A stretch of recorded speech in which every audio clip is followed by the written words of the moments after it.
Well, go ahead. I'm going to go Yeah, ahead that's and, cool. yeah. Well, let's open up with our beginning prayer, which is always important to talk about what they call the Shema of Israel. It's let me see. I'm gonna pull it up for us right quick.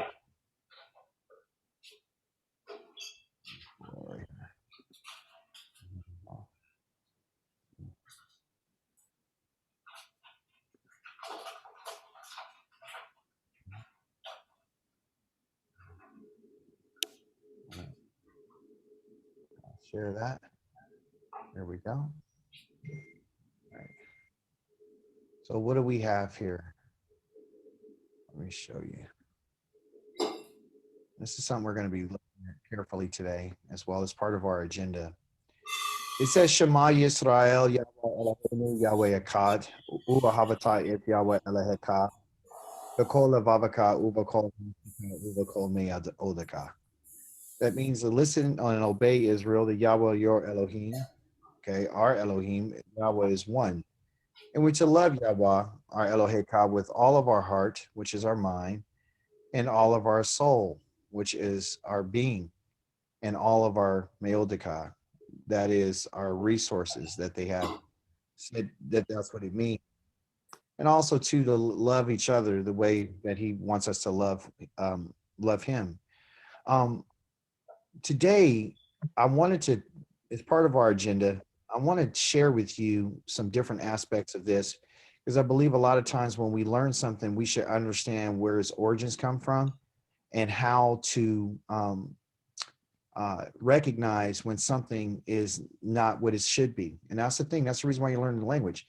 It's because what you're going to find out is that what we've been told in terms of what words mean are not necessarily true.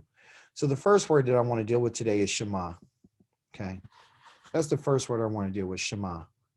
I'm going to use some lines here, and I'm going to want you to tell me what you see. Okay. Let me get a thicker, bolder line. Let me see here. Give me a thicker line. All right, so I'm gonna get a thicker line here. All right, so the first word is Shema.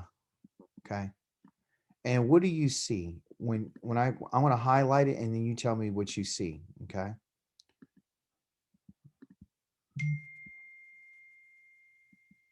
Let me see here. All right. What is this word? Did you recognize? Shem. Shem, Shem. What do you know about Shem? the son of, he was one of the sons of Adam. Yeah, it's one of the sons of, yeah, but more specifically, it's the son of Noach, right? Yes. So it's Noach. Okay. That's one of his sons. And through this son came our father Abraham. Okay. So Shem is, but Shem also has a definition. I think we went over before. Do you remember? You guys, any of you guys remember what that name meant? Mm-mm. Okay. Well, what it means is Shem here in Hebrew means name. That's name. Okay. That's what it means. Name. Okay. Your name. All right. That's what it means. Your name. Okay. Well, what does it mean to be someone's name? You know, like what does it really mean in Hebrew? Because a name is a name, it's a noun, you know, it's person, place, or thing, and a name is a noun, right? But so we want to understand from a Hebraic standpoint, where did they get this from? Okay. So first thing you do, and I'm going to teach you this, the first thing that you want to do is you want to get rid of the, let's say right here, you want to scratch out, why is this light? I don't understand, why is it so freaking light? I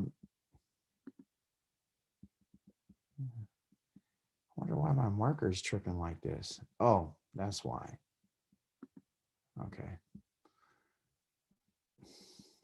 The first thing you want to do is you want to get rid of this thing is crazy today.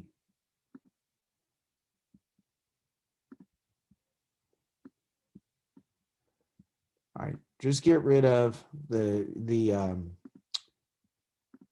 vowels. Okay, that's what we want to get rid of. So if we get rid of the vowels, what do we have left? If we were to just take the vowels and we just color them out, what do we have left? What letters do we have?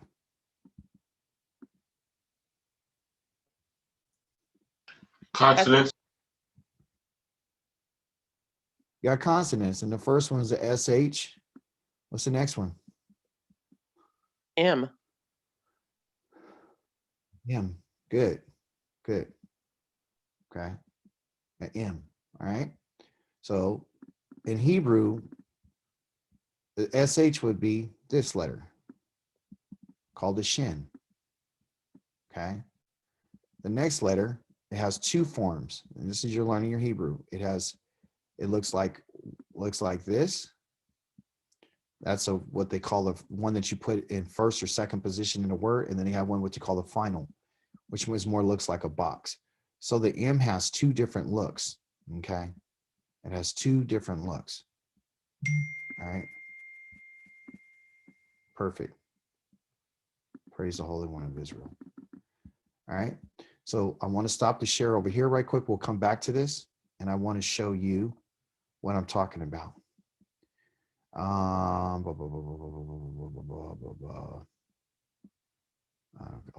try to learn Hebrew. Okay, that's not it. Oh no, sorry for the late start. All right, so can you see my? No, you probably can't see it. I asked you, could you see it? You can't because I didn't share it yet. All right, so here it is. The actual letters that we're dealing with, okay, for this word,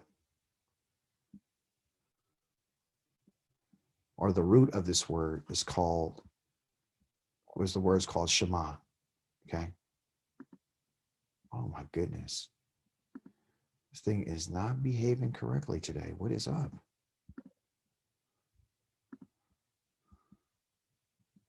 Oh no.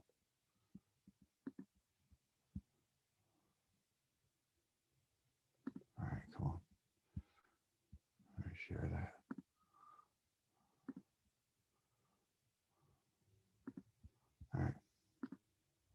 All right, here we go. All right, so this word is called Shema. That's the first word that we have in that prayer, right? The action of it means to hear. That's what it means. Can you guys see my screen? Yes? Yes, we see it. It means to hear. Okay, that's the action. Okay, in Hebrew, sometimes it'll have an action, and sometimes more likely it does, but some words they have them and some don't, but a majority they do. And the concrete meaning, okay, which it means like what its actual meaning is a report. Okay, and the abstract, meaning what they can derive from it, is if you hear something, then it means that you should obey it.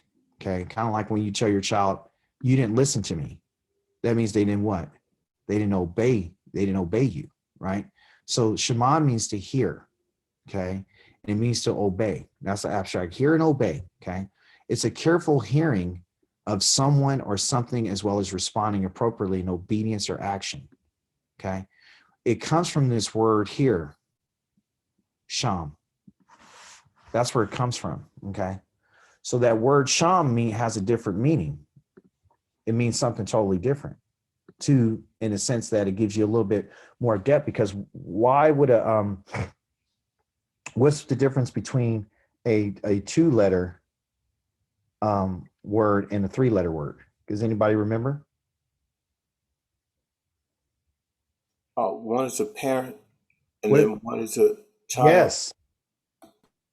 Yes, absolutely. Good job. So one is a parent and one is a child. So the parent is the one from the 2-letter root, and the child is the one from the 3-letter root.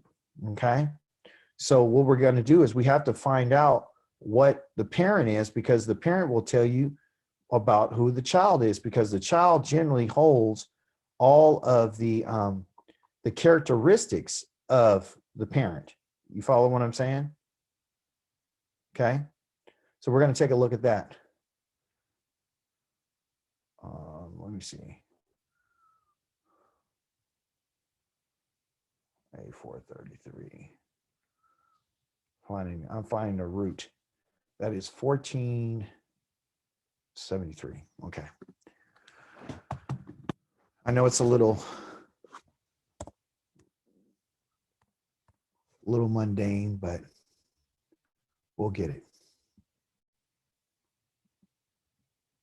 A little raggedy today. Let me see.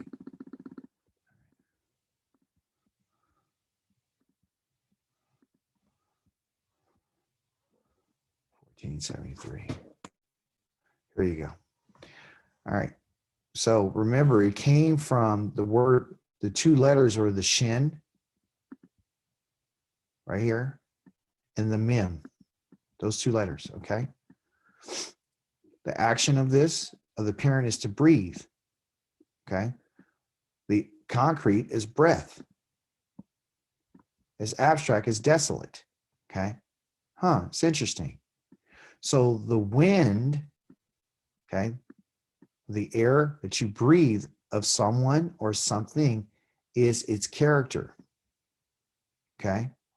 So if this is what the name of Shem is, which is shame, you just put a vowel in there, the SH, which is that first letter right here. And then you have the mem, which is the final one right here. And then you put that letter E in there, but it's pronounced not as, it's really shame. That's how you pronounce it. So shame is what? Shame is the action. It means to breathe. Breathe what? Breath. And abstractly means desolate, which we're going to get into in a second. But I want you to understand that the word Shema, because all it has is a shin, a mem that you have up there, and they put an ayin on the end. Okay. That's the difference. So that child root is Shema, but the parent is named Shame. Okay. So you can see there's a connection between the parent root and the child root. When we talk about the name of someone, and then you might ask yourself, why is this important? Because I want to let you know something. The name of someone is their character. Okay. Because that's what shame means. Shame is the breath of someone. Okay. Is their character. So let's go down and figure out a little bit more about this. It says also too, the shame has a meaning. It says it means to be desolate. It says Hebrew names, Ephraim names are the words given to describe character. Okay. So one of my good, I won't call him a friend, I'll call him a brother. His name is Derek. Derek. Okay. And if I take the vowels out, it's a D, which is a dalet, a resh, and a ket. Okay. I mean, a cough.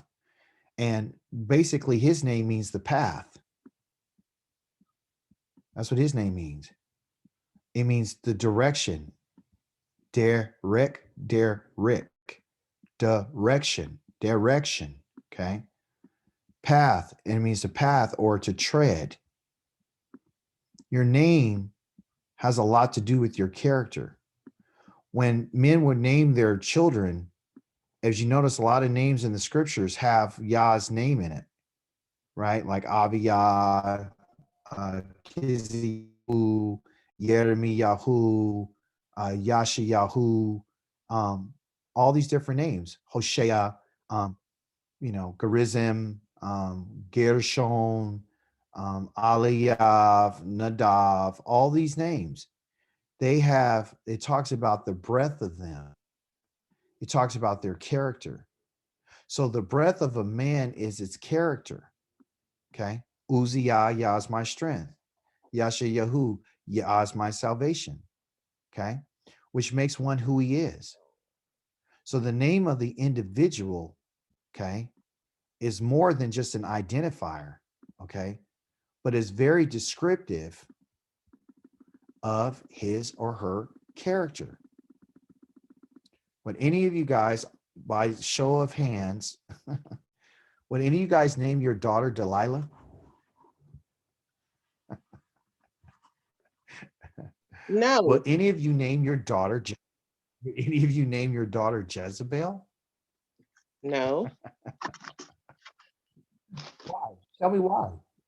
because of the character. Because of their character. You understand? Would any of you guys name your son Lucifer? No. Get my point, right? So the character is very important, okay? There's another meaning for that word too. It means there. The word sham, instead of shame, means there, is used to identify another place. Just like you can identify a person's character, the word, they use that same word to identify a place, okay? So it'd be the same letters. It'd be a shin and it'd be a mem. Okay. And well, you ask, well, how do you know the difference between the shem or the sham, right? Shame or sham. This is called sham. You know, of course, they'll put a little vowel underneath it to tell you it's sham. And if it's shame, it would have a different, 2 dots. Okay. So how would you know? Well, the context of the scripture would tell you what it is. Okay. It also gives you the name of what? The third definition of it that it could mean. So you can see right now that it has 1, 2, 3 definitions so far. It means sky. Why the sky? Because it's the place, which goes back to what this one is, meaning another place of the winds. Okay. And what do they call it? What do they call the name of the sky in Hebrew?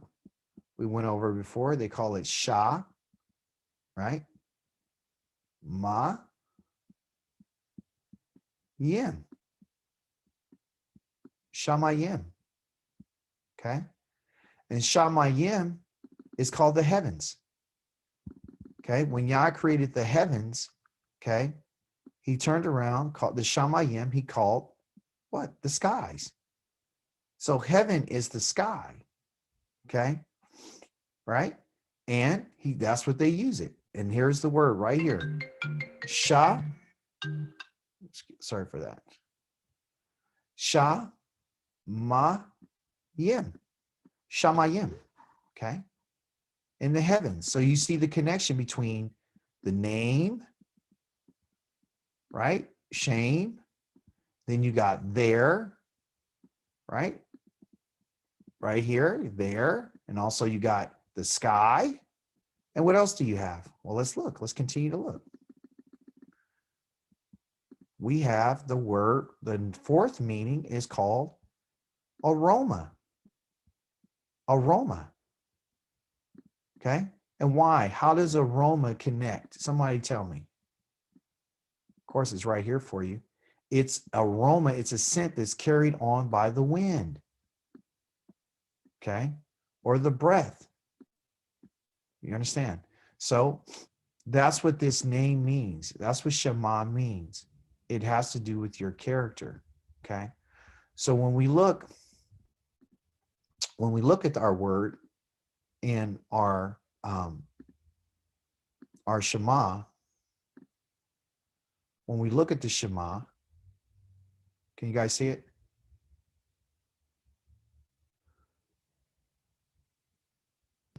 Yeah, we can see it.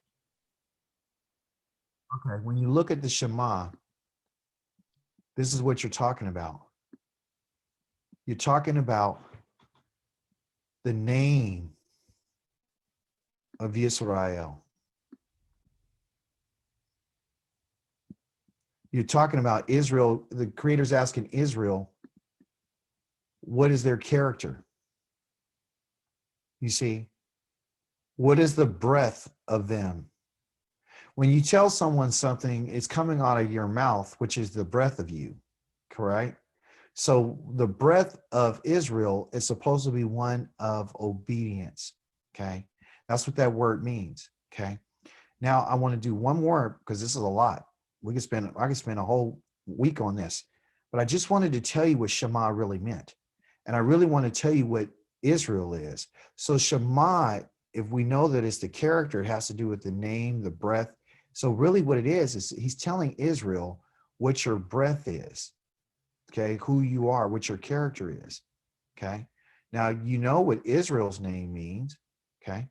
For example, yes, Israel. I think this is supposed to actually be an E and an L here. Forgive us, okay? It's supposed to be that way, okay? What does Israel's name mean? I'll break it down for you, then we're going to move on to our next thing. What does Israel's name mean? So we know what the character is, right? Now we want to find out what Israel is. What's the character of Israel? What's Israel supposed to do? Because that's your character. It's the breath of you, right? So I've stated to you before that Israel's name means it's a yod, it's a shin, it's a resh, it's a aleph, and it's a lamed. Israel, Yisrael, okay? So what does Yisrael mean? Anyone want to give me some insight, what you guys think it means? Class participation?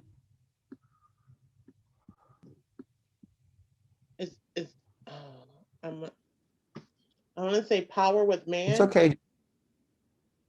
Oh, wow. Yes, you're very close. Yes, yes, Is it yes, Prince? yes, yes, yes, yes.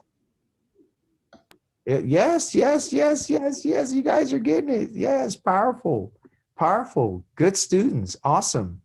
As you notice, in Hebrew, it can mean several things. Okay. Let's do this right quick. Just take a few. Okay. In Hebrew, the yod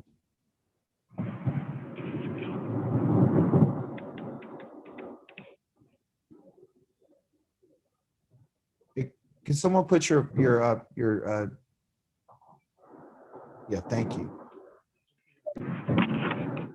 Getting some feedback. Thank you. Got to go back here again. All right. So the yod right here, this letter, called the yod. You're learning Hebrew, okay? Yod in grammar means he. That's what that means, okay? We'll stick with one thing. That yod right there, it can look like that. It can look, you know, it has a cursive format, you know, it looks like that, you know, it could be like that. It just, that's what it is on the beginning of the word. It's on the beginning of the word. So it's he, okay? And because it's on the beginning of the word, as you know, there's 3 divisions in which the letter has. It has the front of the word, the middle of the word, which is the root, and then it has the end of the word. Somebody tell me what goes in from box number 1. Future. Thank you. And then Thank you. What goes in box number 2? present. And then past. Thank you. Thank you. So one is the future, one is the present, and the other one is the past. Okay. Past, present, and future. Okay. So your past is in the back, okay, of the word.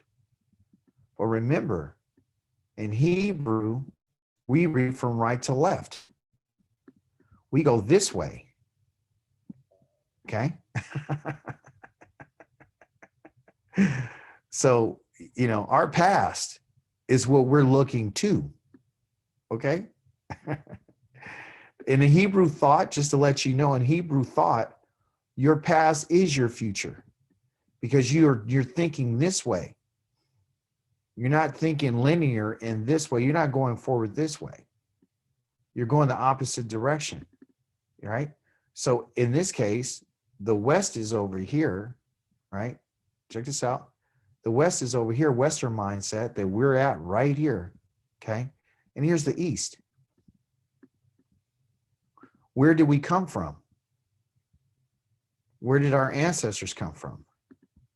They came from the East. And they were taken from the East to the West.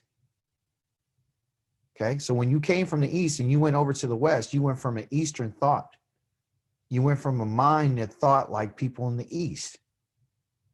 When you got here, okay, they decided that they didn't want us to think like this anymore. We don't like this kind of thinking. So what we're going to do is we're going to teach you about our Western ways, our nasty, filthy, nasty Western ways. Matter of fact, I'm going to prove to you it's nasty and filthy. We're going to teach you our nasty, filthy language. We're going to confuse you with our words. Then we're going to feed you with our filthy food. Therefore, your filthy food can go with your filthy language and your filthy thoughts, okay? Because right now, that's where we're at. We're in the West. So we've been thinking of everything with a Western mindset. A language of ours is Eastern mindset. This is where we're at. We're in the East, okay? So if we came from over here and we were brought over here, right? Everything for us has been changed and reversed, okay? So Yah doesn't want us to have this type of mind. And the only way that you and I can get out of this is when we change our mindset, and we can only do that through the language. That's why Hebrew is so important for you. Okay? It's because you have to change your mindset. So our past is over here in the East. That's your past. Or you and I are over here. We're here. Okay? And our future from the Western mindset means this. I'm about to blow your mind. The Western mind says, for you to continue in your future, all we want you to do is keep going this way. That's all. Don't turn and go back this way. That's in your past. They tell you don't live in your past. Okay? Because if you live in your past, you're going to turn back and go back here. So what we need you to do is we need you to continue in your future thinking this way continually. Look into the distant future over here. That's your future. You know, what you're going to get and where you're going to be. Okay? So the language is based on the past. Okay? This is why we don't know it. It's because it's something from the past. And could you imagine trying to teach something hundreds of years later to people who have been taken and stripped away? So the reason why I mention all this, you guys, is because I want you to understand the power of this language. You can go back and learn what these things mean, and you will then become what? You'll be living in your future, because you'll be reading from here, from the right to the left, and coming back to interpret. So we read this direction, but you interpret this direction. Okay? So I know it's a lot to think about, but let me clear everything up for us so we can get it. It could be a lot clearer. Clear the board. The board can only take so much. Okay?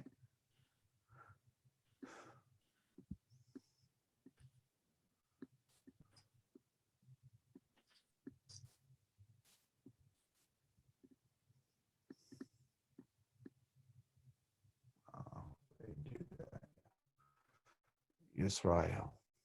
Forgive my writing. I'm writing with a finger. Okay? Looks like a 5. It's an S.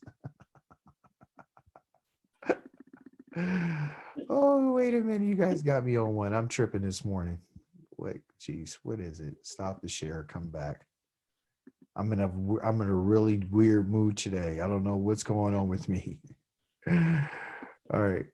S R A E. That's how they transliterate it. This how it's all that's English. Okay. Yisrael. So the difference is in the Ashkenazis, they take this off. They don't want the Y. Okay. Right. But this is what it really is supposed to be if you write it out. They just put IS. Okay. Israel. So let's break it down. I'm gonna break it down 2 ways. Okay. Just like I did before. The first one is this one, which is the yod. The second one is this, right? Sar. Shin. Resh. That's a R. Okay. And then the L. Right? Everybody following me? Yep. He. Now, this is how easy it is. This means he. That's that yod. He will, because it's on the beginning of the word. He will. That's what it means. That yod means he will. Okay? Okay? The picture graph of this means what? What does that yod mean? What does the picture graph mean? You guys got your charts? Tell me what it means. Yo. You use it to do everything. What do you use it for? What is it? Yo. The tent peg. Your hand. It's your hand. Yeah. Your hand is the yod. Because the word for hand in Hebrew is yad. That's what it is yad. That's your hand. Okay? That's your hand. Hand is yad. The letter is called a yod. Okay? And the hand and the yod represent he will. You understand? Very important. The next letter is the shin, and the resh means sar. And sar in Hebrew means what? Somebody said it earlier. What does sar mean? Sar. Somebody said it earlier. Somebody called it a prince. And what does a prince do? Rain. Rule. Reign or rule. Okay. Mm-hmm. The letter, this letter, you understand, this letter right here is called a sin. And guess what it means? It means to turn. What is a R? What is a resh mean? What is a resh? Rush. Look at your chart. Yeah, what does it mean? What does it represent? The head. Yeah. Thank you. Okay. What does all mean? What is El? What is that? What do you call it? You know. Call it God. Yeah. Uh-huh. It's an But, L. but you and I, we're not gonna call it God, even that's the title. We go give the definition. What does the Aleph mean? Strength. From the ox head. I'll just put TRE right here. Strength. And what does Lamed mean? What is that? Staff. Staff. Yeah. It has to do with what? What do you do with a staff? Rule. What do you do with this staff? It has power. Rule. You also Protect. Guide. lead and guide. What else do you do with it? Protect. So it's lead. It has to do with lead, protect, right? So Mhm. when we put all this together, okay, when we look at, so there's more. So what I'm trying to show you, because remember, the shame is the name, okay? And your name is your character, okay? So I'm trying to show you what Israel's character should be, okay? This is what the intention is for the Holy One of Israel, to give you a name. When he gave Yaakov this name, he was telling him a message. It's not just, well, I'm going to call you Israel. Okay. Sister said, yeah, to rule and have power over men. Yes. But look at it, what it really means. It means he will, okay, with his hand, turn the heads of the people and rule with the strength of the staff of the authority of Yah, the power of Yah.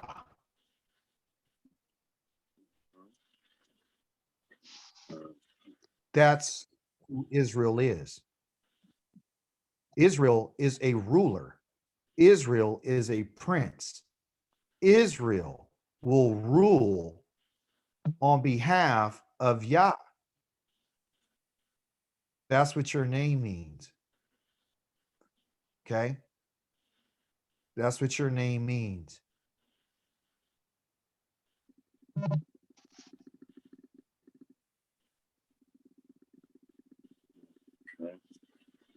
The only way you were able to find that out is by going to your past.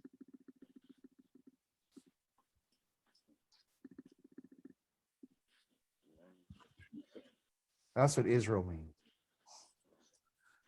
Your word of the day is called a yod.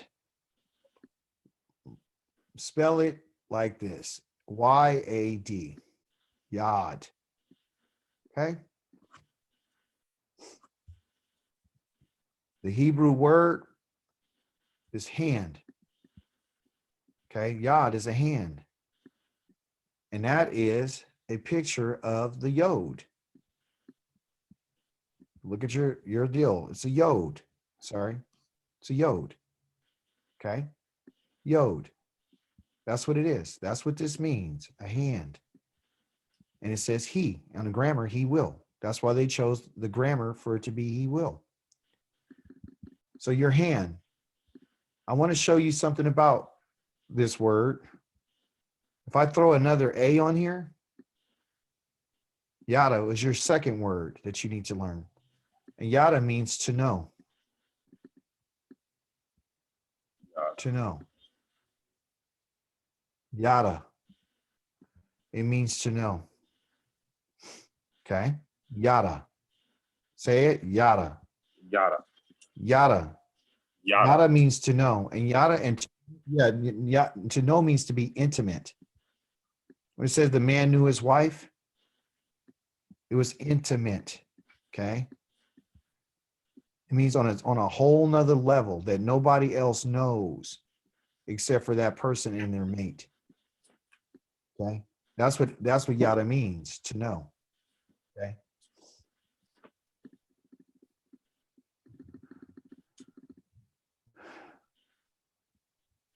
What is the name for the word praise? Yada. No. To no praise.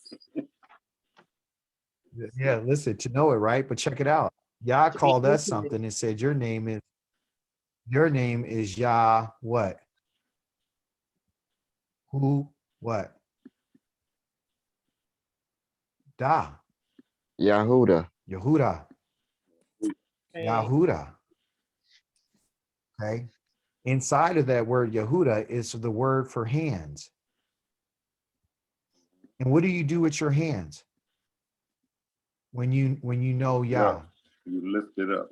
You lift your hands up and you what? Praise. You praise with your hands. So extend. You see that? Mm-hmm. You extend your hands up to him.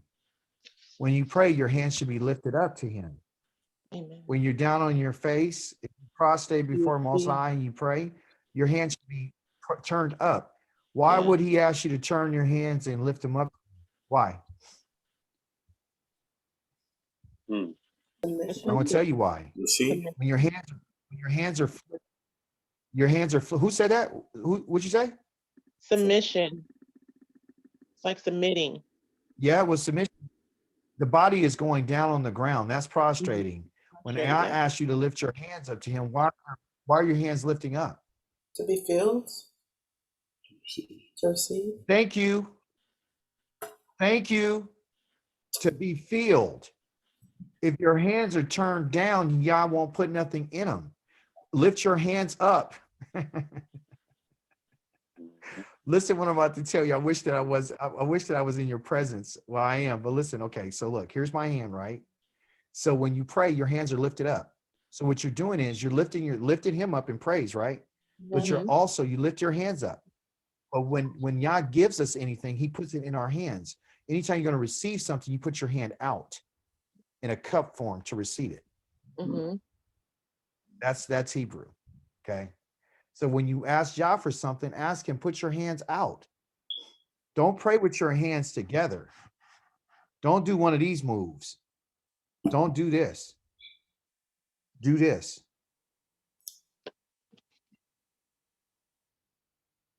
That's Hebrew. Okay. Pretty powerful, huh? Yeah. Yes. Pretty powerful. All right. So let's get into our lesson. Now we're going to move on. I spent a significant enough time with what we just went over. So, now you know what Israel means. You know what Shema means.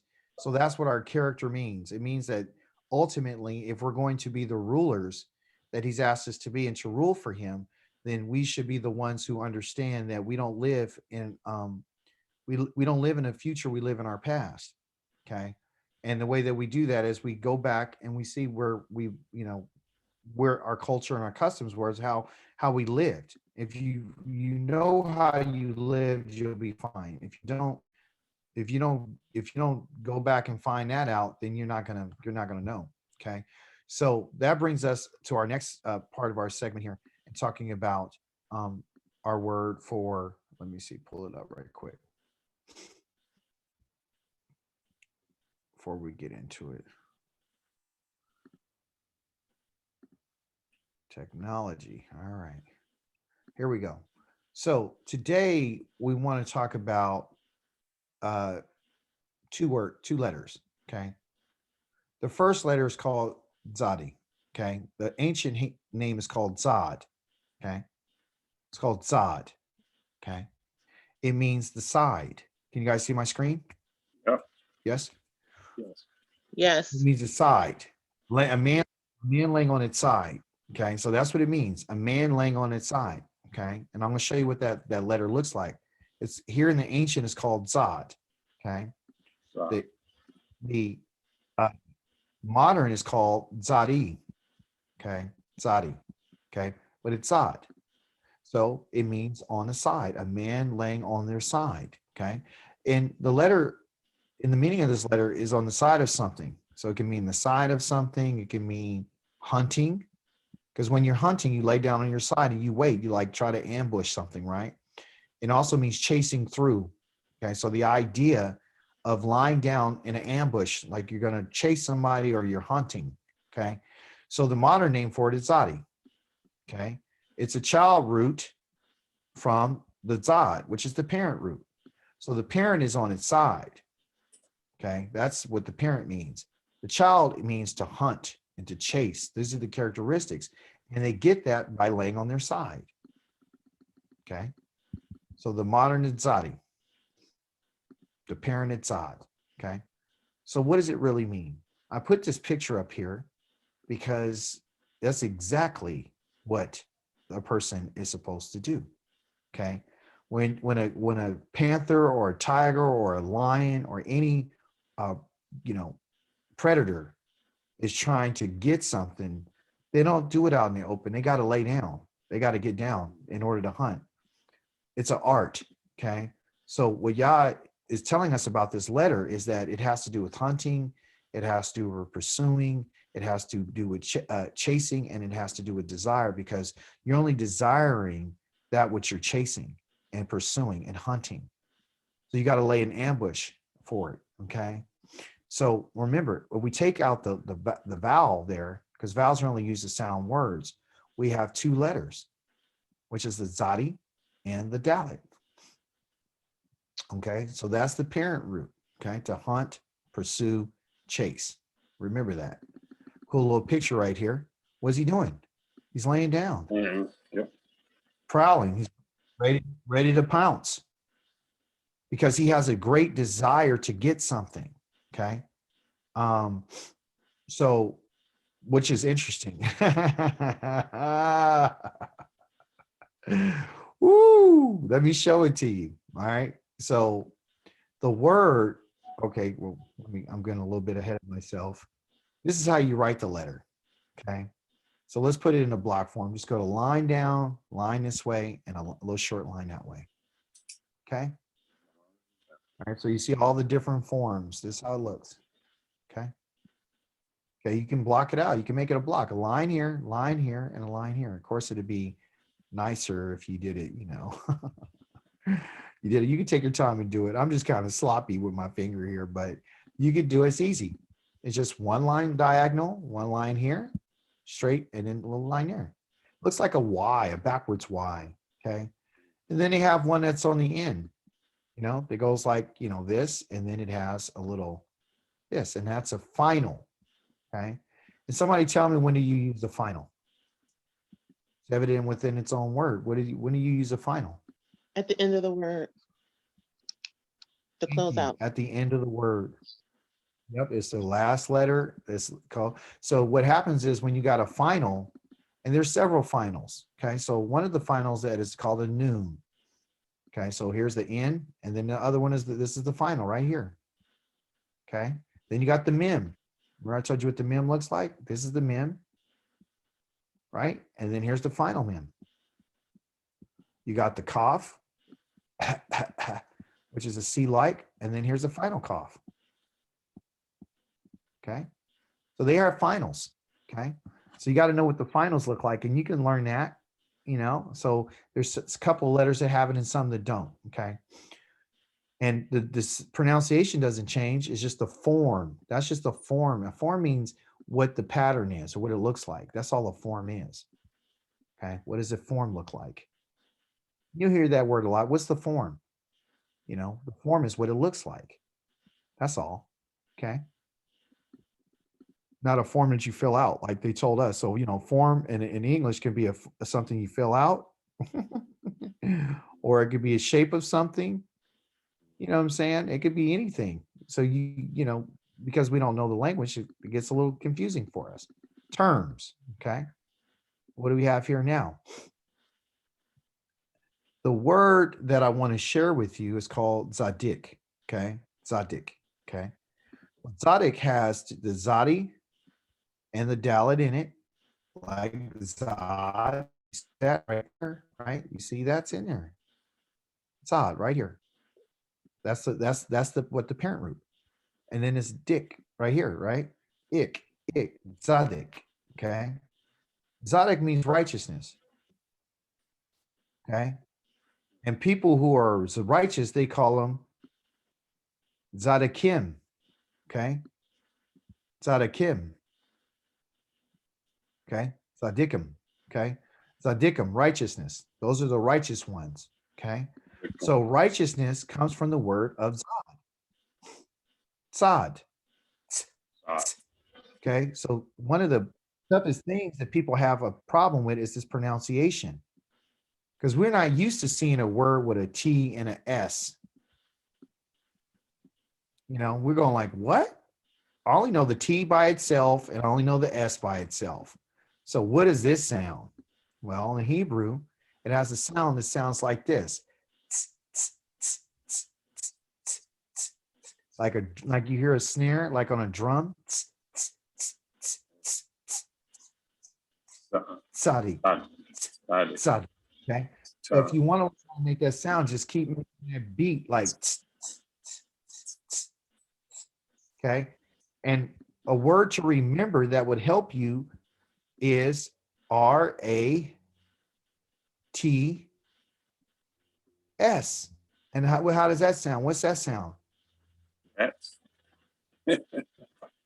Rats. Rats. Right. So get rid of la and then make that last sound. Yeah. Get rid of the rat and go, yeah, there you go. That's the sound. Yeah. So when you want to remember how to make that sound, remember about rats or cats or that's, okay? So it's that Okay, that's how you make that sound.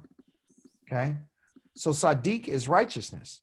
Okay, and do you remember what the Most High had said in Bereshit? He says, "But Noah found grace in the sight of Yahweh," right? And this was the generation, a righteous man. So what kind of man was he? He was a man who did what? Righteous. What is righteousness? Righteousness, yeah. Yeah, but what is righteousness according to this definition? Because this is abstract. We don't know what this means. What does it mean to be righteous Following the from word. what we just read? To Yes, desire it means something this. to be on your side. And To desire, to chase, to pursue, to hunt, and to ambush.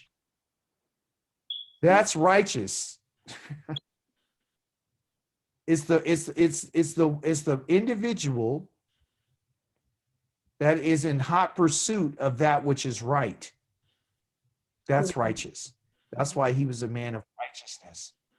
And he was wholehearted because he was seeking, he was searching. I put this bow and arrow here because I wanted you to know something. Why I put a bow and arrow? Why does she have this bow and arrow? Because she's hunting, okay? Pursuing to get what she desires. Okay, that's what that word Zadiq means. Okay, final word for us to learn. Clear this out. Is kuf. Say kuf. Cool. Kuf. Okay, like what you see on my head right now is called a what? Kufi. A kufi. Kufi. Okay, kufi. So the various meanings of this letter is the sun, right? That's why it's on my head. Okay, the sun, revolution. You see the circle? Mm-hmm. You see when they make this kufi, it's a circle. It means the horizon. So this letter can also mean to condense as light is condensed. So to gather light. Lights are gathered when the sun goes what? Down at its horizon.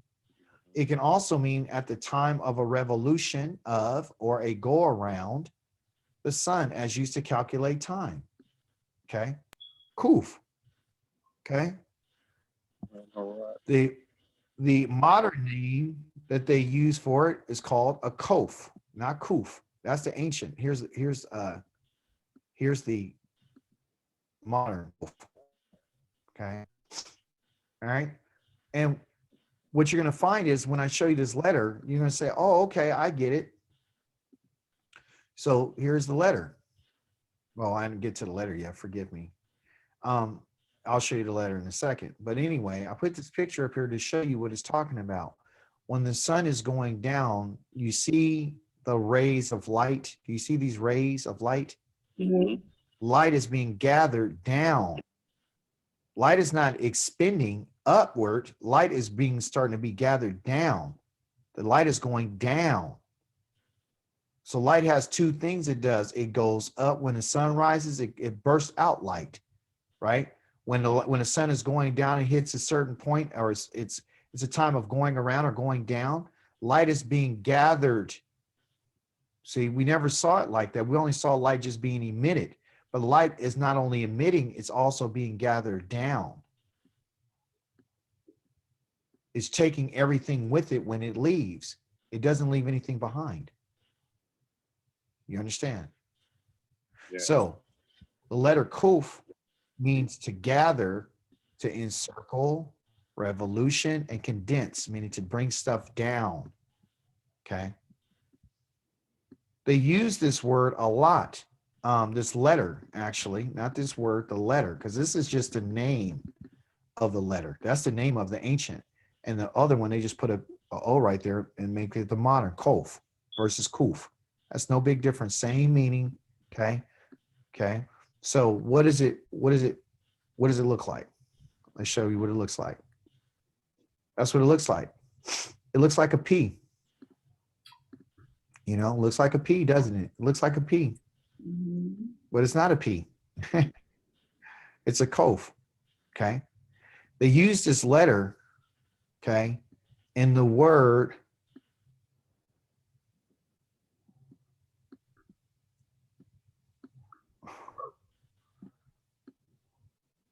Kodesh. And what do anybody know what Kodesh means?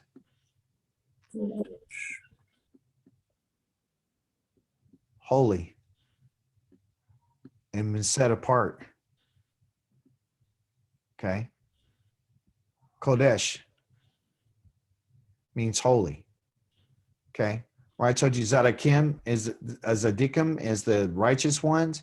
With a Kodeshim, you put the im on the end of it, is the holy ones. Everyone online today is what's called a Kodeshim. You're a holy one. You're not only a holy one, but you're a Zadikim. You're a Zadikim and a Kodeshim. Yes. And you're also a Malakim. What's a Malakim? A Malakim is someone who delivers a message. You're holding a message.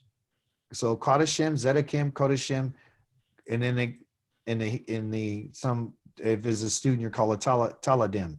Okay. So what you'll get is a lot of M's on the end of words to let you know plurality. Okay. Kodeshim, Zedikim, Taladim, Malakim, Kovarim. I mean, it's all there. Okay.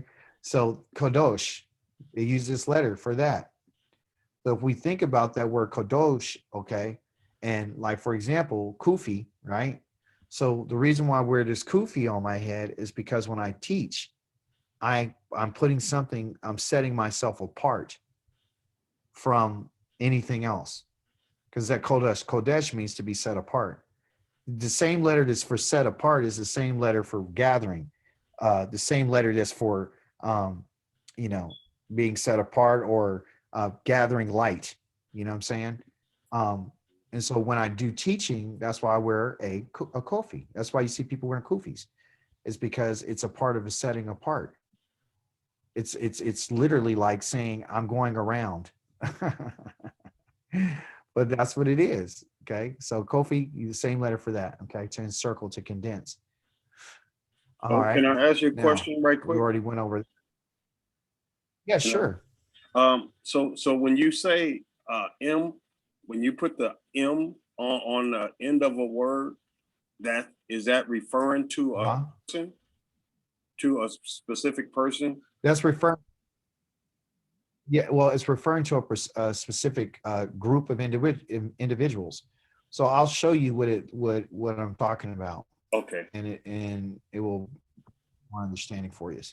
Okay. Which this is where you guys are going. I'm going to show you where you're going. All right. Okay. Where we're going to go. All right. And I do not mind showing it to you because this is what it is. We're gonna have to know it, and we're gonna get there. So, okay.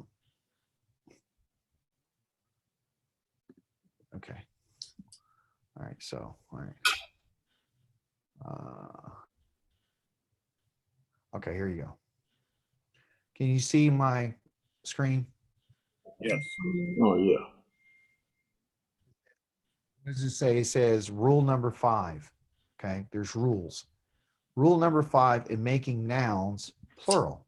Okay, so to make a Hebrew noun plural, we simply add the following letter to the end of the noun. Okay, and that's this one. It's this dot with this yod with this mem. You're going to add that onto the end of a noun. So let's give some examples. Okay. All right. So that's for masculine because they're both, we represent both the masculine and the feminine. Okay. We don't minimize and say, oh, well, everything's masculine. No, if there's one male and all females, and there's one male there, we give him the respect and call everybody a male. So when the Most High calls them the sons of Israel, he's not just talking to the males. He's talking to the females too. Because there's male there and it's a masculinity is there. He acknowledges the masculinity, not that the femininity is not there. It's there. Okay. So with the masculine nouns, he calls them, he puts the eem on the end. That's a dot right there. And you know, the dot is the I in it. So it's the sound. It goes it. So there we got there. Okay. And then you have the yod, which is acting as this dot right here. It's not acting as a consonant. It's acting as a vowel. And then the mem right here is a final mem. Right. So we know that. Over here, you already know that this right here is an O sound because it has the dot over the top of it. We went over that before in our lessons. And then the last one is the TH sound. So that's called oath. As in oath, O-8-O-T-H, oath, okay? Oath. Like a sister is called a akoth, okay? Oath. And there are some exceptions, okay? So let's continue in this little thing right here since you asked. We will see later in this book that there are a few exceptions to this rule, which I told you there are. But let's just take the word son. Bane. Change this color. I don't like this color. Let's change this letter out for bane. Okay, or this word. This is the noun bane. That's the son. You know those two dots are a sound. That's a hard B sound. And that's a final noon. So that's bane. Bane. If I want to turn bane son, that's a son. That's one individual. If I turn it to a sons, I'm going to put this eem on the end. That dot and that yod and that mem. I want to add that. Okay, and I'm going to get rid of this vowel and change it to this one. Don't worry about that. Just understand the letters. So here it is. Bane has to do with one son. The moment I want to make him plural, because he's masculine, I put the I, the dot, which yod, mem combination to that letter. And it's bane, banim. Ba. That's why you got to learn how to read. Ba-nim. You guys can read that, and it means sons. See, that's sons. So bane is one, banim is sons. So what is this? This one, and this one, and this little dot here, they all represent this S right there. Okay. So that's how it's done. So in Hebrew, in order to change something from the singular to the plural, you just add the eem on the end. It's never going to change. You got a brother called your Ak, right? He's your Ak. But I want to say my brothers, not my brothers, just brothers. It's Ak. You see the Ak right here? The Aleph, that little deal here, and that. Ak. And then I put the dot, the yod, and the mem on it, and it comes Akim. Your brothers are Akim. Your one brother is a Ak. Ak is a brother. Akim are brothers. Okay? Horse. Sus. I want to turn it to male horses because there's female horses and male horses. This one will be Su, Sim. Put the dot, the yod, and the mem, just like we had above. Okay? Female plurals to turn to plural. You guys, I don't care about going here because guess what? You're going to have to go here anyway. You're still reading. You're still learning what these letters are, right? So let's take the same word, sus, for a male horse. It's a female horse. So do you call the female horse a susim? No, you got to give her respect because she's feminine. Just saw. Okay. So what's hers now? She's susa. That's individual. You see that? I'm going to point it out. The combination is this dot, that and that hey right there, that which makes things feminine. Because without those, you just have sus like you got up here. You see the sus up here? That's sus. But if I was to turn it to feminine, I would have to add what? I have to add, which one call it? I have to add the and the hey. Okay, it's just like a puzzle. So I got the root right here is sus. Then I put the susa. Male is sus, and she's a susa. Now, if I say, well, it's female horses, then it's going to be su, soth. I got the oath there. Put the oath on there for her, su, soth. That right there makes it plural. That which makes it plural. That's the S right there. So in Hebrew, the S for the female is oath, and the S in the male is eem. Okay? So when I say Zadikim, when it has the im on the end, does it mean there's no females included? No. No. If there is one male included, it's all, okay? So when Yah says, I asked for the children, I spoke to the children of Israel. Well, are the children of Israel only the males? No, it's the males and the females. Right? So that's a whole nother lesson, but I just wanted to show it to you. I know you guys appreciate that because you're like, wait a minute, there's more to the game? Yes, there's more to the Yeah, there's more. There's more. This is it's a journey, and it's gonna be it's a beautiful journey, and you know, we're gonna get there. So I don't want you guys to get discouraged because that's where we're going. We're gonna go where I just showed you, but you got to learn how to read first. So that motivation for you to learn how to read is where it should be, because if you learn how to read, then we're gonna go in, and you're gonna get the grammar. You guys are gonna be going through it like crazy, and you're gonna get addicted, and then you're gonna be like, oh man, I love this. But one thing I gotta warn you about, you're gonna hate English. You're gonna be so mad. You'll be so mad at English. You're gonna hate it. You're gonna hate it. You ain't even want to pray in English no more. Okay? You're gonna pray in Hebrew. Okay. So let's talk about our lesson today. Lesson number 8. We have to get this done. So far we've gone over the letter Zadi and Kof, which I switched it up a little bit today for you, so you can learn what the letters, what they literally mean first. Okay, so we can get more information. So the Zadi is pronounced as the TS sound, as in pots or rats, like we talked about. The final Zadi, right, which I told you there is a final, means the last letter that appears at the end of the word. The pronunciation does not change, right? That's exactly what I told you. You see how fast this lesson is going to go now? And the Kuf, right, which is the Kof in modern, is pronounced as a Q, as in quiet. Okay, so but there's a vowel that they want to tell you. It's called a combination vowel, which is a schwa, pathak. Don't worry about that. It's just too much information to have in your head. Forget about this right now. Don't worry about it. You can always learn this later. Don't worry about it. All I want you to know is how to read it. That's the only thing. So the only thing we're going to talk about is how it's pronounced. It's an ah, very simple. So this little look that you see right here is an ah.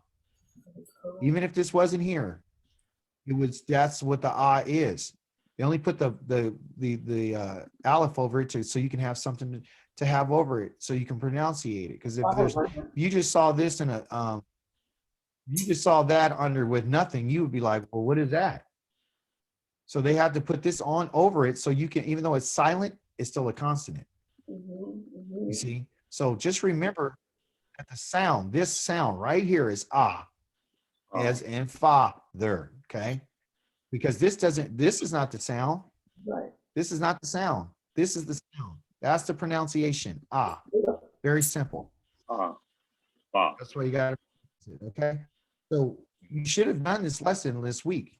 And if you didn't, shame on you. All right, somebody give it to me, line number 1. Let's go.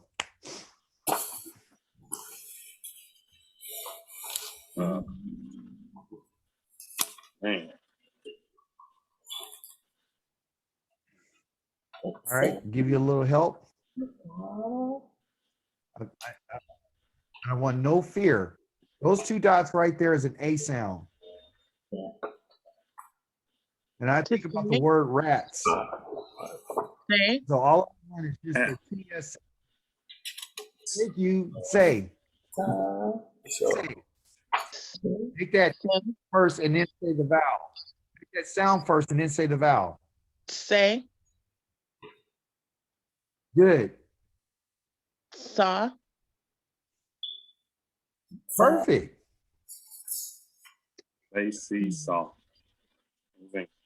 Sa. Okay. And he doesn't show it right here, but there's a dot right here. So what is that? So. So good, good. What's the next one? Sa. Perfect. Next one. Say. Hey. Say. Okay. Next. Now this is a Q sound. Now we switched it over. So this is a Q sound. So how do you make that sound? As in quiet, it would be Qui. Qui. Qui. There you go. Qui. Quo. Quo. Good. Qua. Qua. Qua.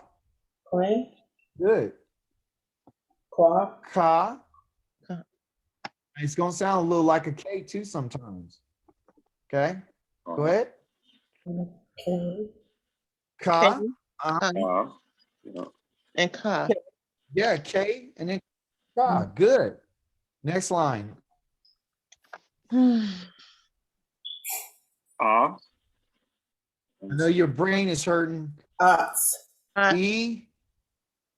It's art. It's. It's It's.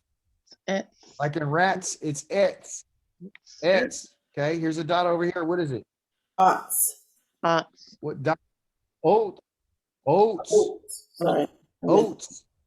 Oats. Okay. Like oat. Oats. Oatmeal. Oats. Oh. Oat. Yeah, there you go. Oats. Oats. I know we're looking for that A, but it's oat. Oats. Next one. Kets, Kate's. Kates, Eight. Kate's. Kate's. Next one. Zar, Zar, Sock. Sock. Sock. Sock. Sock. Sock. Perfect. Sock. Good. Next one. Eeks. Somebody said it. Zick. Zick. Zick. Zick. Like zickanu. Zick. Oh, this canoe. Yes. Makes your brain hurt, doesn't it? Yes. Kids. Quits. Quicks. Kids. Kids. Yeah. Kids. Quits. Okay. and then What about this one? Yes. What's this one? Qua, Rock, How you say that? Coats. Coats. Quotes. Oh, with the yeah. Coats. Oats. Yeah. Coats. Coat. Coats. and How Rocks, about this one? So Rock. rock. Rock, Rock. Rock. And then Rex, Cat. Yes. Rets. Good.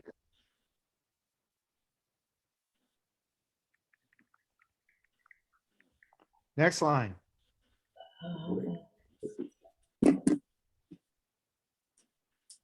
Rocks. Rocks. Reach. Reach.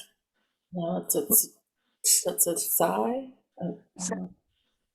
Hey, don't worry about that. Don't worry about this. I'm going to show you right now. There is no vowels underneath here. Don't worry about that. There's Oh, nothing to sound. okay. Okay. So that's a little part of the group. It gets me all the time. It's Sigh. just called say. Che. Che. Say. Che. Sick. Say. Say. Say. Say. Say. Say. Say. T-S-A-Y. If you say rats, then you go A. Say. Say. Say. Say. Good. Say. This is going to be the toughest letter for all of you. And I'm telling you, you're going to get it though. It takes a lot of practice. That's what the Okay. Ki. Ki. Ki. key. Ki. Ki. Ki. The E. Ki. Because that's the dot. Ki. So you make it it. Key. It. Remember that it. It. Ki. Key. Ki. Go. Next one. Say. Rats. And then that's say. Say. Say. Say. Say. Say. Say. Say. Like rats. See. Remember rats. So. There you go. The next one. Say. Say. Remember rats. That. Say. And here's the dot over there. What's that? So, Good. So perfect. So perfect. That was perfect. Next one. Ka, Ka. Ka. Ka. Ah, Ka. ah. What's the other one? Ka. Good. Ka again. Oh, Yeah. Ka. Ka could be ka this and it could be ka that. Same thing. Ka. These little dots right here in a grammatical sense means you're just going to be a quicker ka than this one. This one's ka. This one's ka. Ka. One's a little bit, it's called a reduced. Okay, so it has, look, they both look similar. Here's this little line right here, and here's a Right. little line right here. Same thing, but they got two little dots. ka, ka. Those two little dots are telling you need to go down further, reduce that a little bit further down. So Ka. one is a long, Right. so one is the one is and the other one is quick. Yeah. Okay, Ka, ka. those are the three ahs you're gonna get. Okay, so you're gonna get a long, short and then you're gonna get a reduced Ah. This is the reduced. This is quick. This is like a quick. This one's semi. Okay, so fat, long, medium, and super short. Okay, so okay, and you'll get used to it. Don't worry about it. Just my thing I want you to remember is that it's a sound. Go next one, right here. Cool. Ah. That's it. Ko. Oh, cool. And this one right here at the dot over it, what's it? Oh, that's it. Hopes. Hot. Ho. There you go. Now it just don't make no sense. We never seen this stuff before. Okay, but don't worry about it. All right. The vocabulary word today is, we have two of them, okay? Because they knew that this was hard. They knew that this was hard. Your lesson just got harder. Okay. So that's why I'm only giving you two vocabulary words. How do you say the first letter here, or the first word here? Number one. And, Ah. oh, What? No, that's it. Fire. Haya. yeah. That's ya. So haya. Haya. And what does haya mean? Existed. Existed. Okay, so check this out. So usually they'll put another yod in front here to be ye or ye ya, which means he existed, right? Mhm. The name of the creator comes from hey, wa, hey. But it comes from the root haya. The Most High's name is root, has a root meaning he existed. His name means he exists. Okay, he will exist. He has existed. Okay, he's the self-existing one. There is no other. Okay, number two, vocabulary. Land. How do you say land? Arats. Correct. Eretz. Eretz. Good job. So the aleph is silent, and then and then Eretz. Eretz. Okay. Perfect. So Haya, Eretz. Now, let's read. Yes. See. I saw everybody's heart drop. Ah! I saw your hearts drop. I know y'all scared. Look at you. Y'all scared. Yes. You know why you scared? Let me make it simple for you, okay? You guys are scared because I was scared. Scared. I'm not scared, and neither should you be, okay? Because these are words that you have learned over the last 8 lessons, okay? So what is it? Okay, so here's the deal. You know why?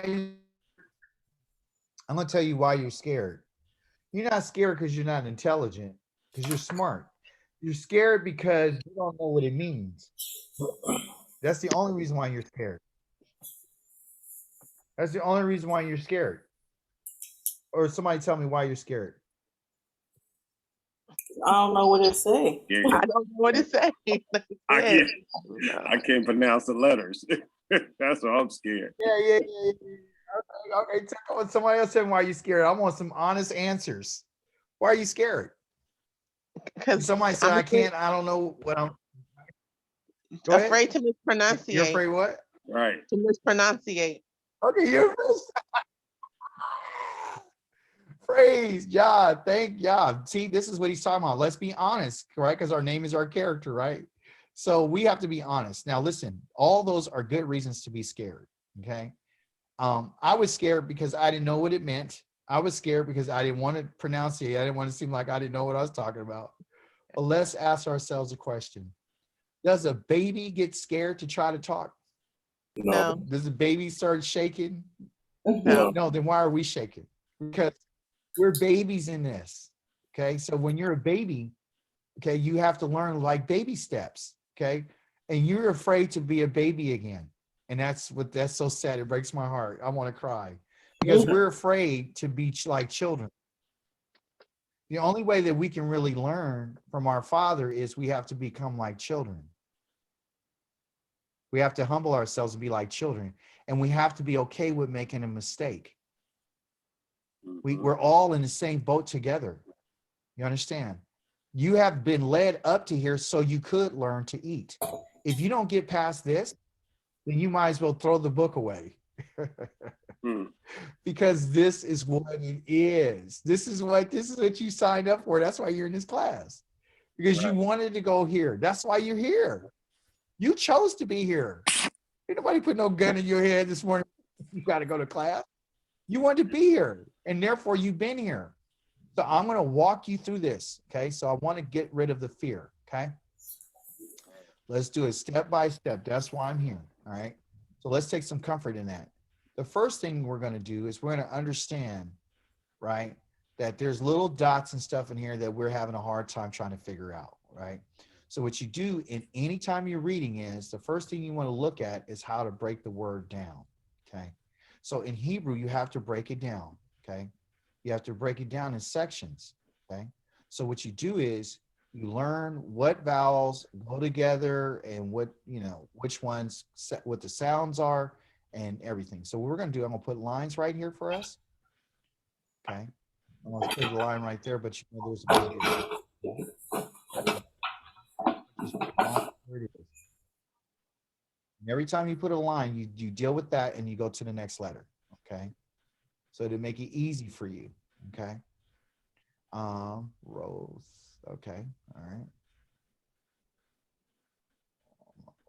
Okay. I'll put the dot right here since they messed up. All right. Fear. Okay. Key. Okay. And let's just start with the first line. All right. So anytime you have this in this symbol, you have a patak, a and his yod right here. What sound does that make? Yeah. You guys, it's an I sound. Oh. Remember? Yeah. You guys remember that? Okay. Remember that's okay. If you don't remember, it's okay. Okay. Don't worry if you remember it, if you didn't remember it. No. What it is anytime, this is the reason why we got to go over it. Anytime you have this right here and a yod right here, that's called an I sound. This right here is a W, okay? Transliterated. It's really called a wa, okay? But it's a W, so it'd be what they would call, the first sound would be Y. You're going to see this over 1,000 times, okay? Oh, okay. The reason why, and then one of, what's his name, didn't do this properly, Brendan. This is where he failed everybody. He doesn't tell you what this dot right here means. I mean, he mentioned it one time, but he didn't go over it, okay? This little dot that you have right there means that you got to make this yod 2 times. That little dot that you see right here, that means that you got to make this yod 2 times. So one yod goes with the Y and the other one goes with this O sound right here, okay? But you would never know that if you don't know the grammar. That's why you need a teacher. So this is what they call, the first one is called Y. That's the first sound. And then they have a yod and a dot again, which is yo. Okay. So it's Y yo. And then what? Everybody say that? Y. This is Mar. 2 yods. That's 2 yods. Mayam. By this dot right here called a geminate. That means you got to make, Ayo. yeah, that's 2 sounds. Okay. So the first one goes with the wa, and the second one goes with this little dot right here. Okay. This is hard because he didn't explain it through the book. Okay. For the sake of reading, it's called Y. Everybody say Y. Y. Yo. Okay. Yo. Then you go yo. Wayomar. This dot right here that they have, that goes with that. Okay. And then you got mare. Why yo mare? Why yo mare? That's what it's saying. Why yo mare? Why yo mare? Okay. Why yo mare? Okay. Why yo mare? You know what? I'll tell you what. Since I don't like what he's done here, I'm gonna go to Genesis 14 and 1 without this book. We're gonna go somewhere so you can get it in a way that I think you should get it. Because I didn't like what he did there. I've said that before. I know you guys heard me say that. I don't like when he did that. I really don't. Because she doesn't prepare you for that. Like, why would you have a book that you don't really tell anybody that double up like that means anything? You know what I mean? So here it is. You should have never put it in there. Here it is. Same. It's in the Bible Hub right here. Okay. This will be easier to understand. Okay. Because now we got it over the top, so I can really show you how to say it. Okay. Why So yo here we go again. Mayam. Okay. Okay. Why yo mare? Okay. So let's dissect this.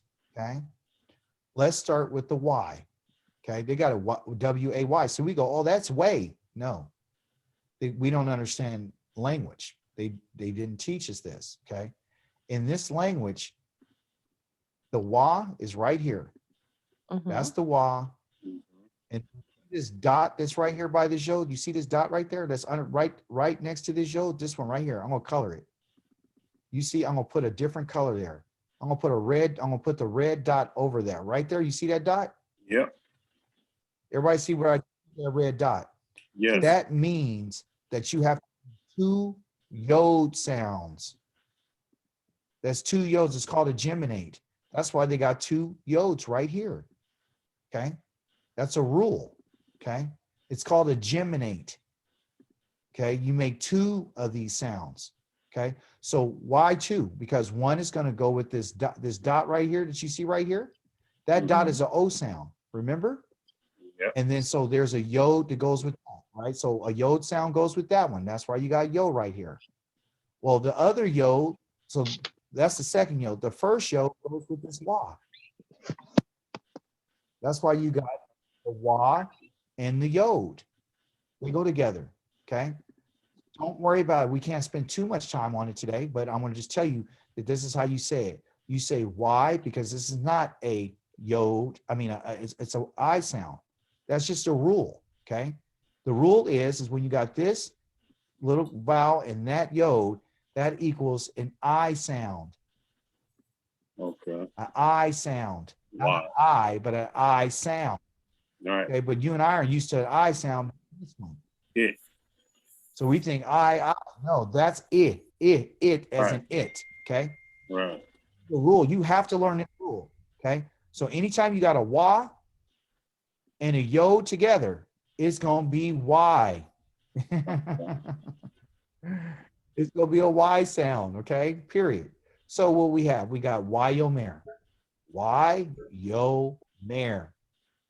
3 syllables. Okay. Y yo mare. Because the aleph doesn't have anything under it. It's silent. Okay. Mhm. All right. Next word. Somebody tell me the next word because I'm gonna piece it up. What's the next word? Elohim. Elohim. Elohim. Remember, we like to say Elohim. It's not Elohim. It's Elohim. That's an I sound in there. That's an I sound. You see that? So don't get in the habit of calling it Eem. It's not Eem. It's I. Elohim. Him. Eh. Lo, you see that right there? Him. Lo, him. Lo, him. Him. Elohim. Elohim. El. Okay. Right? And he says, what did he, and then the next word, what's the next word? Yeah. Yeah, what? Yaha. Yaha. That dot right there is I as in it. So it's ya, he. Yo. Like it. Like you're going to say hit, you don't put the T on it. Ya, he. It. Ya, he. Yeah, it. So, Vayomer Elohim Yaheh. Yaheh. Yo, man. Elohim. Yeah, hit. Yaheh Yo, hit. word. Yeah, hit. Yeah, hit. Next word. Ma'ara. What's the next word right here? Ma. Ma. O. O. Ra. O. This is a T sound. Ma'orat. It doesn't have. No. Ma. O. Roth. Ma'orot. Ma'oroth. Okay. Ma'oroth. Okay. Ma'oroth. Ma'orot. Ma'oroth. Yeah. Ma'orot. Lights. Nice. Oh. Now, Ma'orot. okay, that's because here's the light here, or is the light.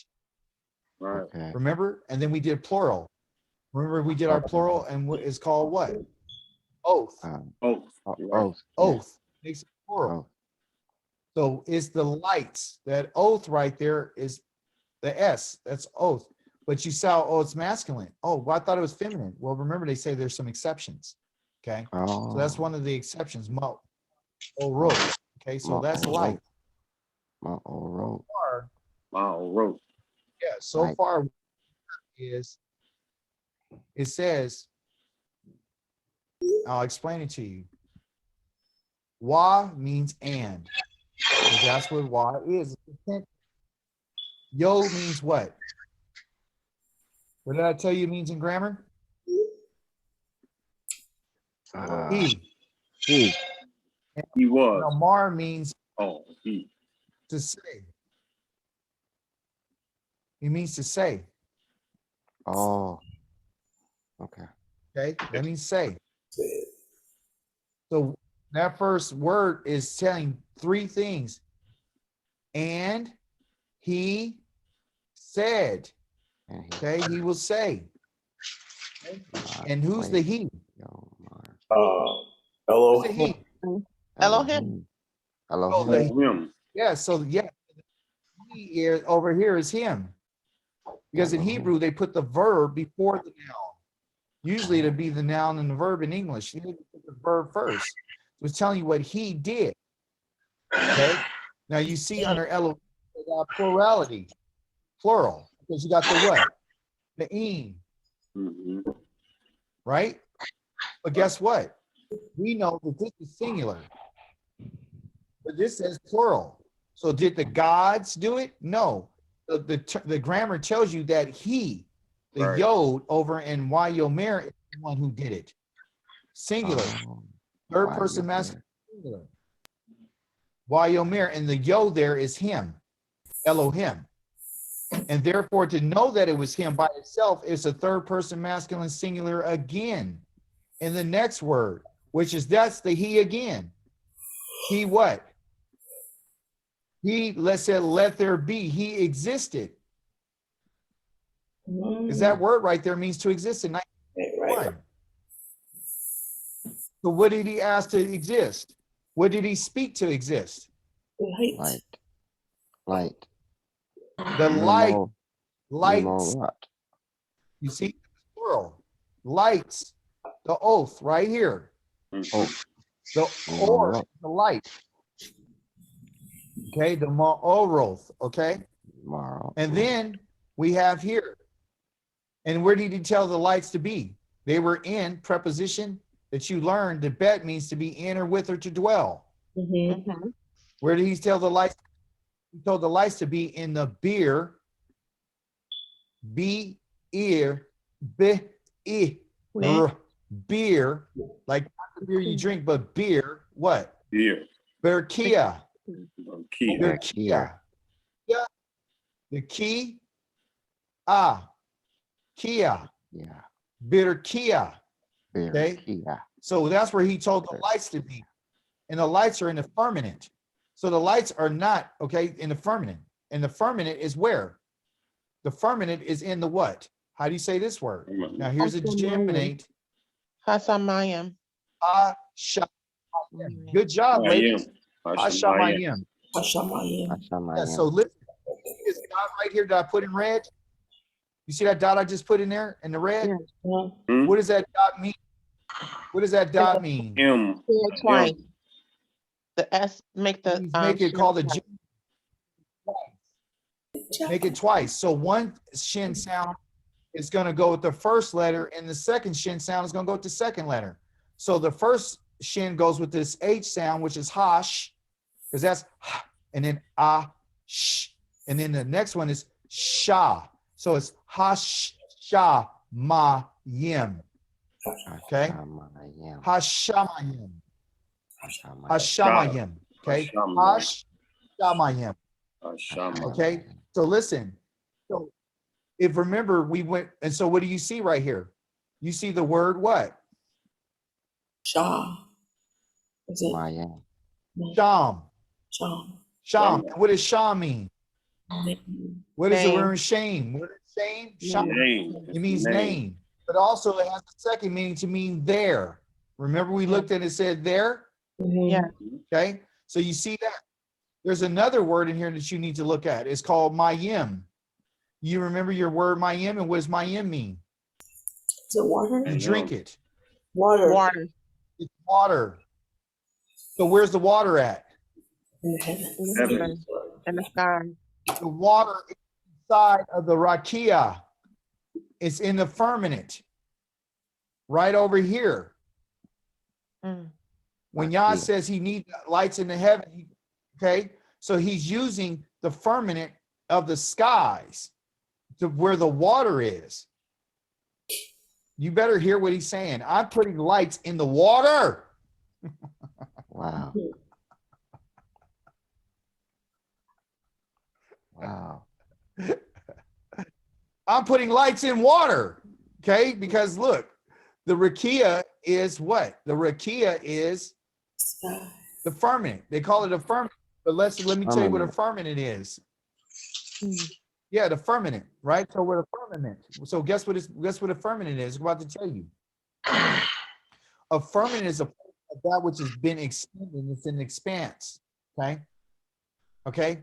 And it comes from this word to be expanded, but it comes from the word rakah right here. You push rakah, it means to be beaten out in metal. It means to beat out, to stamp out, to beat out, to spread out, to be hammered. Mhm. Plates. Wow. Okay. So it's a place of that was hammered out. Place. Spread. Now you know why you have electricity in the sky when the clouds hit it. It's because it's made of an iron. It has a dome that's made out of metal. Wow. Yeah, I knew it. That's why there's electricity. So that's when those clouds get together, they get those electrical charges. Where do you think that electricity comes from? Don't. It comes from hitting that plate. Oh man. Where do you think those sounds reverberate from? The dome. From the firmament. It's From a the dome. It's made out of, Yah spread it out. He pounded it out. Mm. It's like a thin sheet of metal. It's metal. They don't tell us this stuff. That's so we don't know. So the rakia is a place where Yah had set, and he put the what? He said, I put the lights in the heavens, in the firmament of the heavens, in the dome of the heavens, the dome of the waters. because Shah means two. Because in the shin means what? The name. I'm going to show it to you. It means name, but the letter itself, what does the letter itself mean? This is why this is beautiful. I'm going to show you what the letters mean. Can you guys, what do you guys Cool. see in your Yeah, we seen the screen. okay, okay, so here, this one I'm going to show you what the shin means. Ancient picture for the letter, which means two front teeth.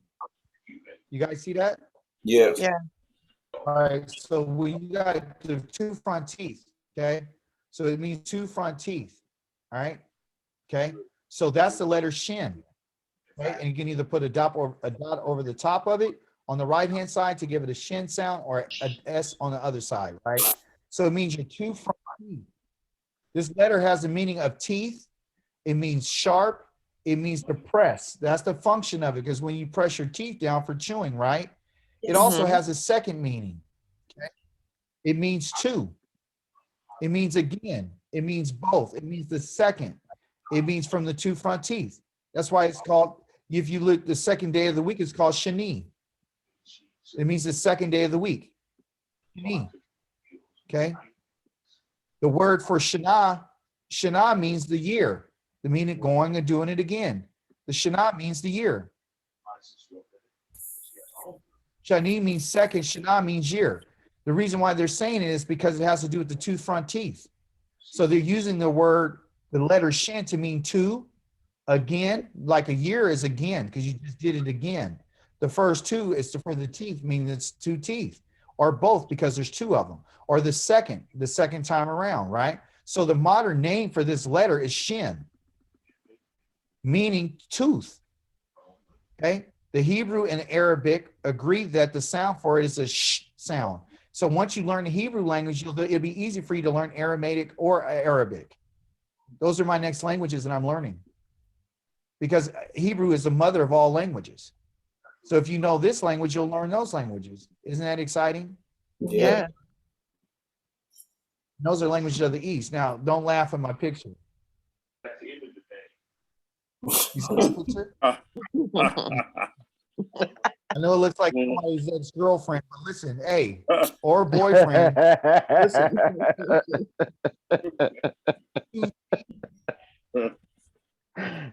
Two, okay, look at the hair. You know you got somebody that had a hairstyle like that. And it's looking at you with these eyes. Here.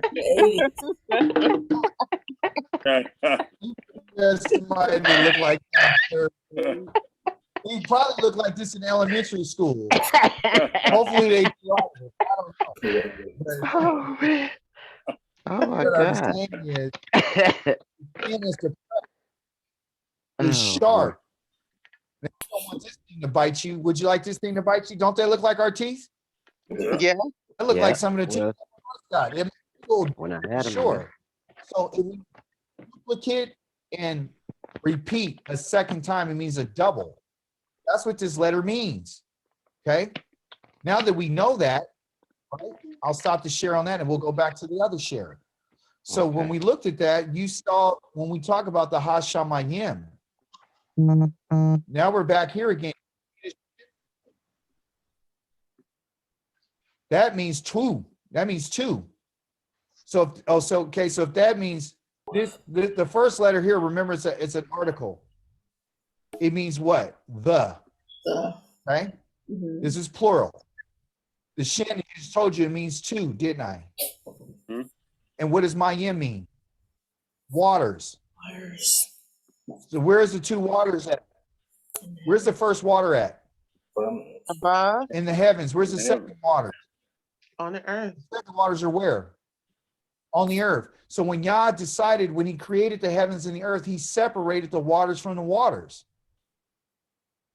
by speaking it.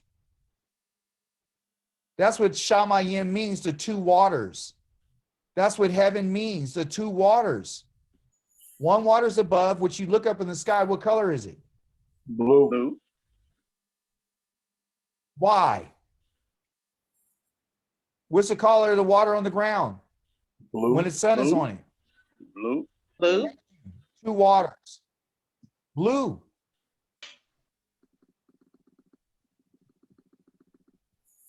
the Shamayim, the two waters. Okay. And he divided it. Okay. Divided what? He divided the lights. And he's talking about where he put the lights. Okay.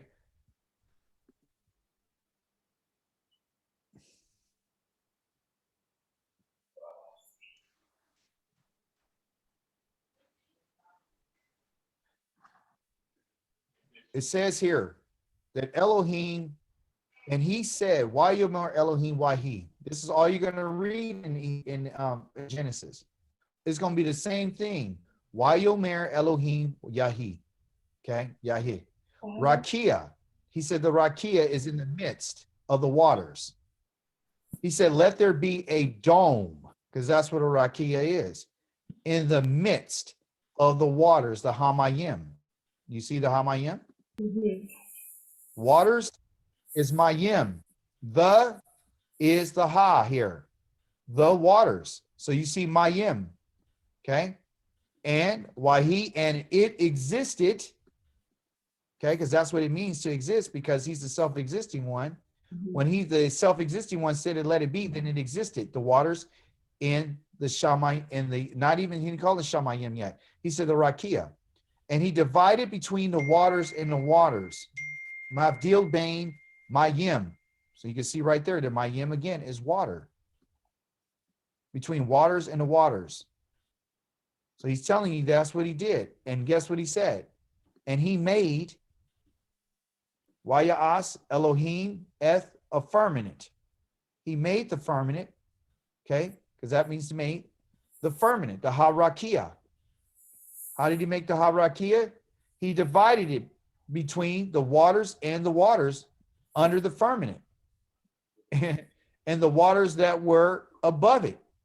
You see? And it was so. That's how he made it. Okay, now listen what he called the firmament.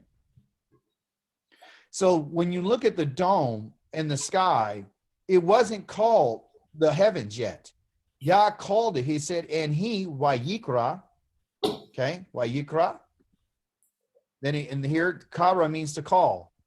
But here you see again, and he, the Yod again. The Yod is right here. The Yod right here is he, and the he is Elohim. Again, third person masculine singular, the power of Elohim. He called two or four, because that's what the lamed means. Remember, it's a preposition. He called it two and four, and he called it what? He called it Shamayim. That's what he proclaimed it. He called the firmament a Shamayim. So the heavens are really, the real true name of the heavens is called the Rakia. The moment that he separated the waters from the waters, we called it a Shamayim at that moment, because the Shamayim, the Rakia became a Shamayim when he put the waters up there. You see? So when the waters were put up there, then that's when he named it. Now that's when he called the firmament a Shamayim, right here that you can see in verse number 8. You see? What he did. That's why if you learn the language, then you'll understand what you thought the environment is. And by the way, to sum it up, look what word is called the second day. What is it? Somebody tell me. What do we got? We got a shin. What does the shin mean? Second or two. Okay, and we got the noon. Okay, it's called sheni, which is the second. That's why they're using it. The second day. So the second day of the week is not, today's the first day of the week. Tomorrow will be the second day of the week. Okay. By the way, I didn't have enough time to go over this, but yesterday was what they call the first month of Aviv. Okay. So Wow. yesterday, if you're Hebrew, yesterday was called the first day of our new year, called Aviv. Aviv. It's our new year. Okay. And Aviv means new growth. It means new growth. It means green grain. Okay. It's a new growth. This is the month that Israel was taken out of Egypt. God says, I want you to remember that through keeping the Pesach. Aviv is the first of new months for us. You can see that when you go into chapter number 12 and 13 of Exodus. but he says that this is the new month, okay, of our new year. So our new year started in January. Your new year started yesterday Yes. for Israel. And guess what yesterday was, folks? It was the first day of what? The new year. First, New year day of was a spring. Oh, And what did they do yesterday on the first day of spring? That's why a lot of you guys were late to class today. What did they do? right. Exactly. Change the time. They changed the time to spring what? Forward an hour. Okay. Yeah. Wow. So to spring forward, and you'll see the growth. If you go outside, you'll start seeing things to start blossoming. The trees will Yeah. start having buds on them, ready to go, Yeah. which I saw yesterday. Okay. So it's perfect. Okay. And guess whose name is in the word Aviv? Guess Where who's does what? Av? Here it is. The first letters of Av is what? What is Av? Oh, What does Av mean in Hebrew? Father. That is your who? Your father. yeah. So in spring, Wow. you see the offspring of the father of that plant or that species. You see its seed. You got it? Mhm. This is also connected to our father named Avraham. His name is Abraham. Avraham. Abraham. The word Aviv is in his name.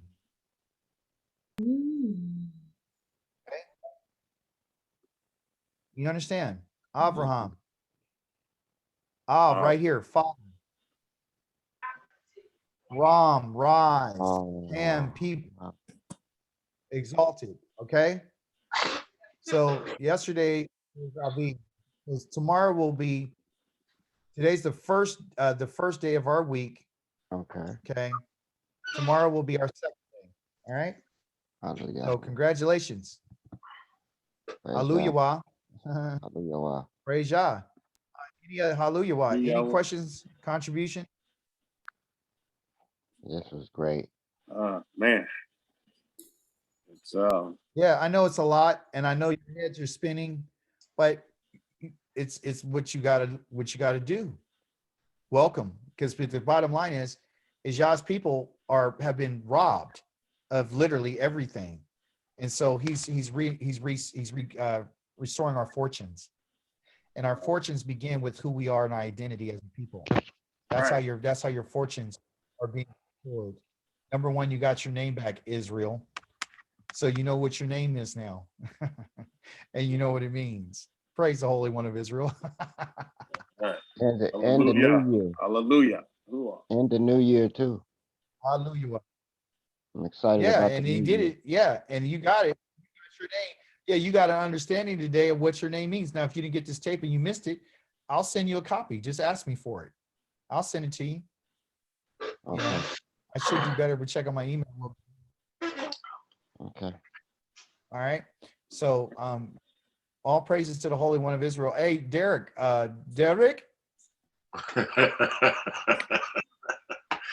Your character, man. Derek. Appreciate you. Molek, Most High used you again tremendously. And we thank the Most High for you. Continue to do what you do. And we'll be